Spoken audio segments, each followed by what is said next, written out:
Hello friends, स्वागत है आप सभी का हमारे यूट्यूब चैनल पे। तो आज हम हमारी वीडियो क्लास के अंदर यूपीपीएससी जीके जीएस की क्लास लेकर आए हैं। जैसा कि आप सभी को पता है, हमारी क्लासेस ऑलरेडी चल रही है। तो ये आपके आने वाले एग्जाम जैसे ईएमओ, एमओसीएच, होम्योपैथिक और यूनानी के लिए काफ़ी इंपॉर्टेंट क्लासेस हैं।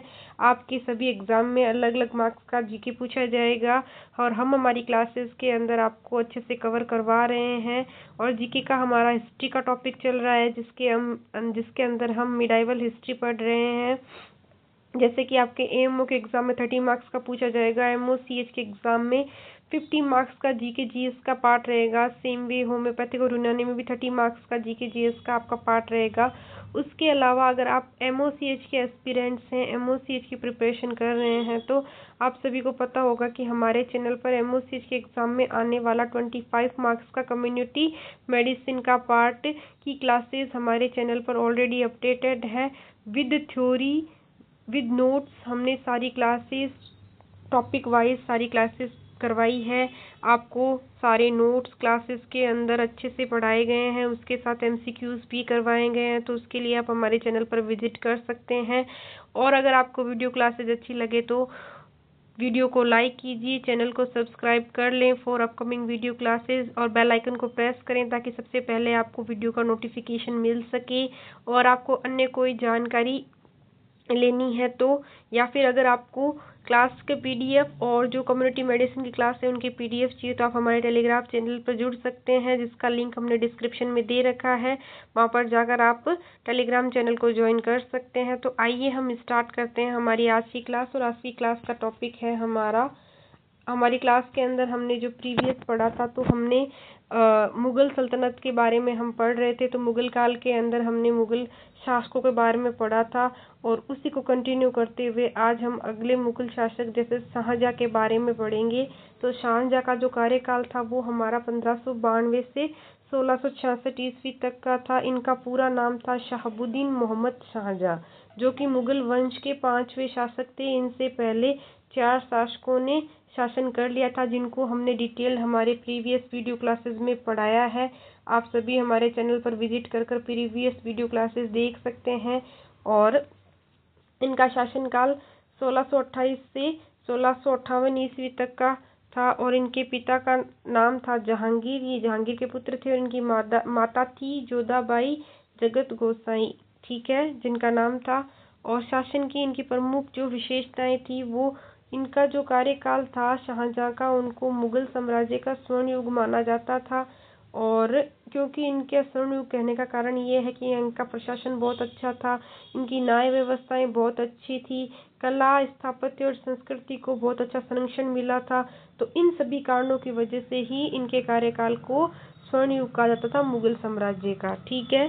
अब हम देखते हैं शाहजहाँ ने किस किस का निर्माण करवाया था। तो शाहजहाँ ने अपनी पत्नी, अपनी बेगम मुमताज की स्मृति में ताजमहल यानी मुमताज महल बनवाया था ताजमहल के अंदर, और लाल किला बनवाया था दिल्ली के अंदर, जामा मस्जिद बनवाई थी दिल्ली के अंदर, और मोती मस्जिद बनाई थी आगरा के अंदर। इसलिए उन्हें निर्माणों का सम्राट भी कहा जाता था, यानी इन्हें इंजीनियर किंग भी कहा जाता था। तो शाहजहाँ के कार्यकाल को इसलिए हम स्वर्ण युग बोलते हैं मुगल काल का। अब देखते हैं शाहजहाँ के प्रमुख अभियान कौन कौन से थे। तो शाहजहाँ ने दक्षिण भारत में अभियान चलाए थे। वो थे सबसे पहले अहमदनगर, बीजापुर, गोलकुंडा के विरुद्ध अभियान चलाया था। और इन्होंने अहमदनगर को पूरी तरीके से मुगल साम्राज्य में मिला लिया था, और बीजापुर और गोलकुंडा ने भी मुगल अधीनता स्वीकार कर ली थी। और फिर देखते हैं इन्होंने कांधार अभियान चलाया था। तो कांधार पर नियंत्रण करने के लिए उन्होंने ईरान से संघर्ष किया था काफ़ी समय तक। फिर 1649 ईस्वी में कांधार ईरान के हाथ चला गया, और शाहजहाँ के कई प्रयासों के बावजूद भी कांधार उनको वापस नहीं मिल पाया था, ये ईरान के पास चला गया था। तो ये भी इनका बहुत तगड़ा संघर्ष देखने को मिला। फिर मध्य एशिया अभियान चलाया, जिनमें इनका उद्देश्य था कि तैमूरी पूर्वजों की भूमि थी जो समरकंद, बुखारा पर अधिकार करना। और यह अभियान भी शाहजहाँ का असफल रहा। इसमें धन और सेना की इनको काफ़ी हानि हुई थी। उसके बाद में इन्होंने दक्कन नीति अपनाई थी। तो दक्कन राज्यों पर दबाव बढ़ाकर उनको अधीनता स्वीकार करवाई थी मुगल मुगल साम्राज्य के प्रति, और औरंगजेब को दक्कन का सूबेदार नियुक्त कर दिया गया था। ठीक है, जो कि शाहजहां का पुत्र था। पुर्तगालियों के विरुद्ध अभियान भी चलाया था इन्होंने, जो 1632 ईस्वी में हुगली यानी बंगाल से पुर्तगालियों को उन्होंने पराजित किया था, और जिससे कि जो पुर्तगाली थे बाहर से आए हुए थे व्यापार के लिए, उनकी शक्ति कमजोर हो गई थी। उसके अलावा निष्कर्ष देखने को मिलता है कि शाहजहां का जो सैन्य शासन था और स्थापत्य दोनों ही दृष्टि से काफी महत्वपूर्ण थे, क्योंकि प्रशासन व्यवस्था अच्छी थी और कला और स्थापत्य का काफी विकास देखने को मिला। लेकिन इनके कुछ अभियान असफल भी रहे थे और कुछ सफल भी रहे थे। दक्कन और स्थापत्य में इनको सबसे अधिक सफलता मिली थी। और परिवार और उत्तराधिकारी के बारे में हम देखते हैं तो इनकी पत्नी थी मुमताज, जिनकी याद में इन्होंने ताजमहल, जो मुमताज महल बनाया था। इनके पुत्र थे दारा शिकोह, शाहबुजा, औरंगजेब और मुराद।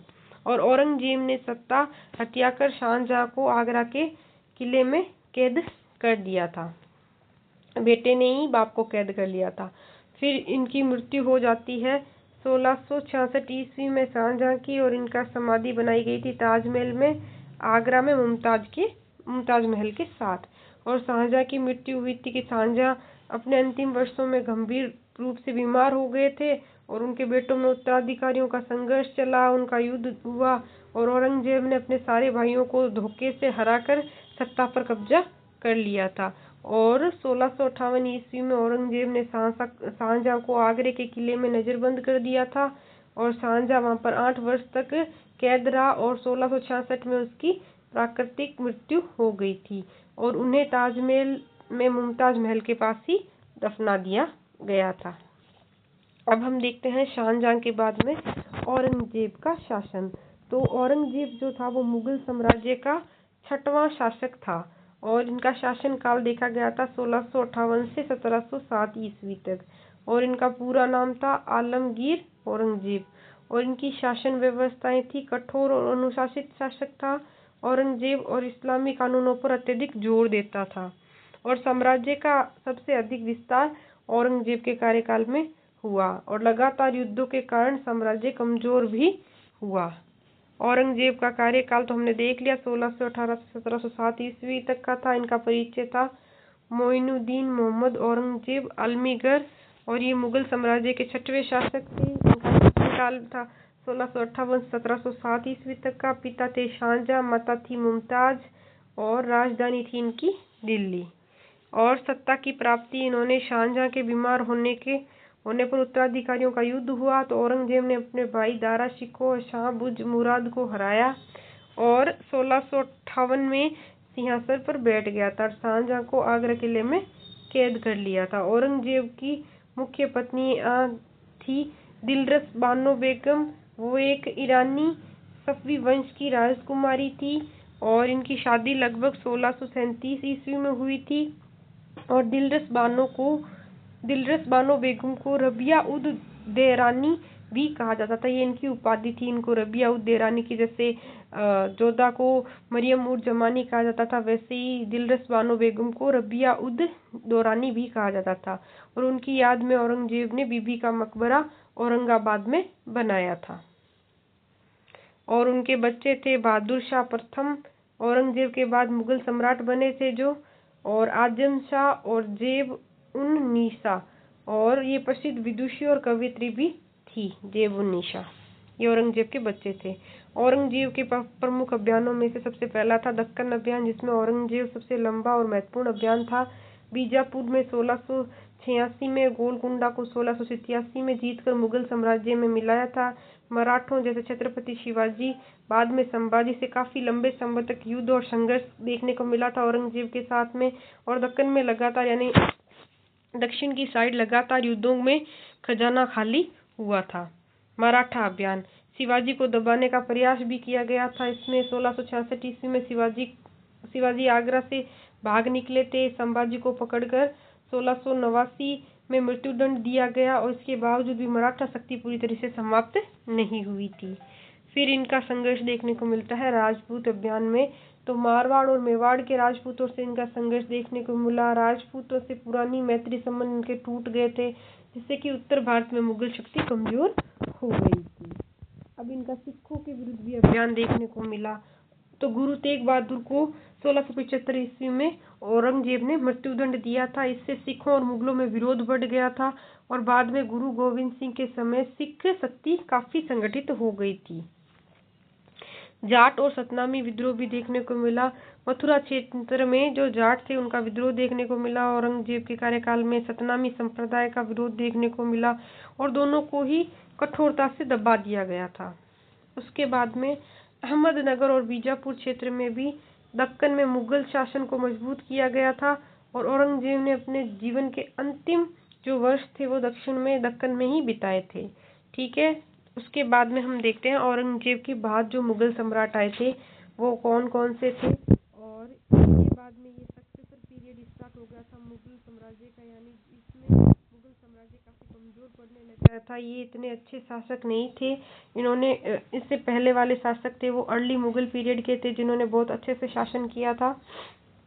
तो बहादुर शाह जो प्रथम थे वो औरंगजेब के बेटे थे और इन्होंने ही औरंगजेब का राज्य संभाला था। 1707 से 1712 तक इन्होंने राज्य किया था। ये औरंगजेब का बेटा था। शासन काल में ये साम्राज्य भीतरी संघर्ष और विद्रोह से परेशान था। उत्तराधिकारी के लिए बेटे आपस में ही लड़ते रहते थे, जिससे कि प्रशासन और अधिक कमजोर होने लग गया था। और शासन काल के दौरान कई साम्राज्यों के कई जो प्रांत थे वो मुगल जो अधीनता को स्वीकार की रखी थी वो स्वतंत्र होने लग गए थे। उसके बाद में आया इनका जफर शाह का कार्यकाल 1712 से। तो बहादुर शाह के बाद में सिंहासन पर जफर शाह आ गए थे। ये बहुत ही अल्पकालीन यानी लगभग अराउंड 1 ईयर तक के ही इन्होंने राज किया था। तो सबसे कम जिस मुगल शासक ने राज किया था वो था जफर शाह। और भाई भतीजावाद और असंतोष के कारण इनकी सत्ता कमजोर देखने को मिली और इनका कुछ ज्यादा मतलब हिस्ट्री में नहीं है वर्णन। उसके बाद आते हैं जफर शाह के बाद में अफजल शाह जो शाहजहां द्वितीय के नाम से जाने जाते हैं। 1712 से 1719 ईस्वी तक इनका कार्यकाल देखा गया। जफर शाह के बाद में शासनकाल में अंदरूनी लड़ाइयाँ और भारी आक्रमण देखे गए थे। साम्राज्य के कई हिस्सों ने स्थानीय सत्ताधारियों के अधीन हो गए थे। और उसके बाद में फर्रुखसियर जो 1713 से 1719 तक इन्होंने कार्यकाल देखने को मिला। इनका शाहजहां द्वितीय के नाम से ये जाने जाते थे और मुख्य रूप से महाराणा प्रताप जैसे स्थानीय सरदारों की शक्ति बढ़ गई थी और साम्राज्य धीरे धीरे कमजोर होने लगा था। उसके बाद में हमें देखने को मिलता है महेंद्र शाह यानी मोहम्मद शाह, जो कि 1719 से 1748 तक इनका कार्यकाल है। ये औरंगजेब के पोते थे। शासनकाल में सांस्कृतिक उन्नति कला साहित्य में अच्छा देखने को मिला इनका, लेकिन राजनीतिक और सैन्य जो था इनका कमजोर था। और 1739 में नादिर शाह ने दिल्ली पर आक्रमण किया और भारी लूट मचाई थी इनके कार्यकाल में। उसके बाद में देखने को मिला हमें 1748 से 1754 तक अब्दुल्ला शाह यानी अहमद शाह का कार्यकाल। ये जो मुगल साम्राज्य का बहुत छोटा और कमजोर इनका कार्यकाल था और भारी आक्रमण और आंतरिक संघर्ष इनके अंदर बहुत अत्यधिक देखने को मिला।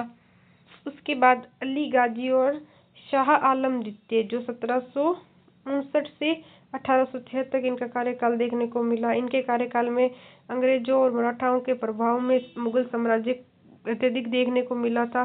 दिल्ली में केवल सांकेतिक शक्ति ही देखने को मिलती थी, नाम मात्र के ही शासन कर रहे थे। असली सत्ता तो अंग्रेजों के हाथ में चली गई थी। उसके बाद में आए बाद के मुगल सम्राट में बहादुर शाह द्वितीय जो थे 1837 से 1857 में ये अंतिम मुगल सम्राट थे। और 1857 के आपको पता है स्वतंत्रता संग्राम में अंग्रेजों से हार गए थे और निर्वासित होकर ये रवाड़ भेज चले गए थे और मुगल वंश का यहाँ पे खत्म हो जाता है। 1837 से 1857 तक बहादुर शाह द्वितीय ने ही अंतिम राज किया था। ये मुगल साम्राज्य के अंतिम शासक थे। उसके बाद में अंग्रेजों की सत्ता आ गई थी और स्वतंत्रता संग्राम के कारण लड़ाइयाँ हो रही थी, अंग्रेजों से हार गए थे और ये वापस चले गए थे और इनका मुगल वंश का मुगल डायनेस्टी यहाँ समाप्त हो जाती है।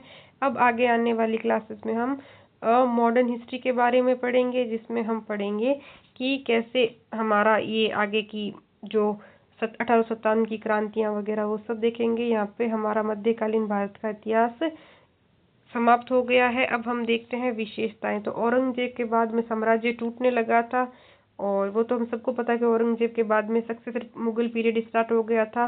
जो कमजोर मुगल उत्तराधिकारी थे उनका देखने को मिला हमें। कार्यकाल उत्तराधिकारी कमजोर और आपस में लड़ रहे थे। साम्राज्य का अत्यधिक विस्तार नहीं हुआ बल्कि संरक्षण का भी पतन हुआ। स्थानीय शक्तियां और यूरोपीय कॉलोनियल शक्तियां बढ़ गई थी। और प्रमुख नीतियां देख लेते हैं। कठोर शासक अनुशासित जीवन देखने को मिला था। इस्लामी कानूनों को बढ़ावा देते थे। जजिया कर ये दोबारा लागू कर दिया था। औरंगजेब ने और संगीत और विलासता पर प्रतिबंध था और स्वयं सादा जीवन जीता था और टोपी सीखकर कुरान लिखकर खर्च चलाया जाता था। और प्रमुख अभियान देख लेते हैं जैसे दक्कन अभियान वगैरह, ये उत्तर भारत से संघर्ष वगैरह ये सब देखने को मिला था। और बाद में धार्मिक नीति में इन्होंने इस्लाम को राज्य का आधार बनाया था। कई मंदिरों को तोड़ने का आदेश दिया था। औरंगजेब ने गैर मुसलमानों पर कर का बोझ बढ़ाया था। इसी कारण यह हमेशा कंट्रोवर्सी में फंसा रहता था, यानी विवादास्पद शासक माना जाता था। और उसकी मृत्यु 1707 में अहमदनगर में हो गई थी और इनकी कब्र खुलदाबाद औरंगाबाद में बनाई गई थी। और इनकी कब्र सादी थी क्योंकि इनके सादे जीवन का प्रतीक था। और महत्व और मूल्यांकन में सकारात्मक पक्ष के अंदर विशाल साम्राज्य का इन्होंने विस्तार किया था। मजबूत प्रशासन था। व्यक्तिगत ईमानदारी देखने को मिलती थी। नकारात्मक पक्ष में धार्मिक असहिष्णुता देखने को मिली। लगातार युद्ध के कारण काफी राज्य को भारी संकट हुआ। खजाना भी खाली होता रहा। साम्राज्य की अत्यधिक कमजोरी की शुरुआत हो गई थी।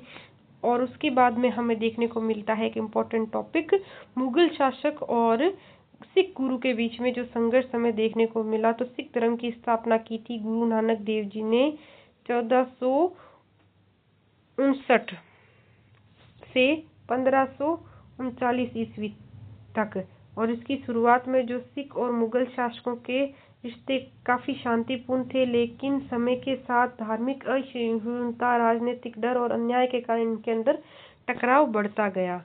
और शुरुआती दौर शांति और संवाद। तो गुरु नानक देव जी से गुरु अर्जुन देव जी जो फर्स्ट से फिफ्थ गुरु थे इनके, बाबर और शुरुआती मुगल शासकों के समय में कोई बड़ा संघर्ष देखने को नहीं मिला था। सिख गुरुओं का ध्यान आध्यात्मिक शिक्षा पर था। मुगल सत्ता को सिखों से कोई खतरा महसूस नहीं होता था। इस दौर में मुगल और सिखों के संबंध अच्छे थे, मतलब पहले शासक मुगल शासक से पांचवें मुगल शासक तक, और जैसे गुरु नानक देव जी से गुरु अर्जुन देव जी तक इनके बीच में काफी अच्छे संबंध थे। बट जो इनका पहला बड़ा संघर्ष स्टार्ट हुआ वो पांचवें गुरु 1606 ईस्वी में गुरु अर्जुन देव जी और जहांगीर के बीच में देखने को मिला। गुरु अर्जुन देव जी जो थे वो आदि ग्रंथ यानी गुरु ग्रंथ साहिब का संकलन करते थे। अमृतसर में हरमंदिर साहिब का निर्माण करवाया था और सिख समुदाय को आर्थिक और सामाजिक रूप से मजबूत होने लगा था। तो संघर्ष का कारण था कि जहांगीर को डर हुआ कि भाई कहीं इनकी सिखों की शक्ति अत्यधिक बढ़ गई तो ये हमारे पे कब्जा करके हमारे पे राज करेंगे। इस कारण गुरु अर्जुन देव जी ने जहांगीर के विद्रोही बेटे खुसरो को आशीर्वाद दिया था। ये कारण भी ये भी था कि ये हमें आपस में लड़वा कर कहीं खुद राज ना करने लग जाए। ठीक है। इनके परिणाम स्वरूप जहांगीर के आदेश पर गुरु अर्जुन देव जी को यातनाएं देकर शहीद कर दिया गया और यह सिख इतिहास की पहली शहादत बन गई थी। सिखों का पहला बलिदान था। सिखों के इतिहास की ये पहली शहादत थी। उसके बाद में देखते हैं सैन्य प्रतिरोध की शुरुआत। तो गुरु हरगोविंद साहिब ने जो छठे गुरु थे उन्होंने गुरु अर्जुन देव जी के बाद में गुरु हरगोविंद जी ने मीरी पीरी की नीति अपनाई थी। मीरी मतलब सांसारिक नीति, पीरी मतलब आध्यात्मिक शक्ति की नीति अपनाई। उन्होंने हथियार धारण नहीं किए और सेना बनाई थी। उन्होंने हथियार धारण किए थे और सेना बनाई थी। मुगलों से युद्ध किया था। जहांगीर और शाहजहां के समय की ये बात है और कई छोटे युद्ध भी हुए थे और सिखों ने आत्मरक्षा के लिए लड़ाई भी की थी।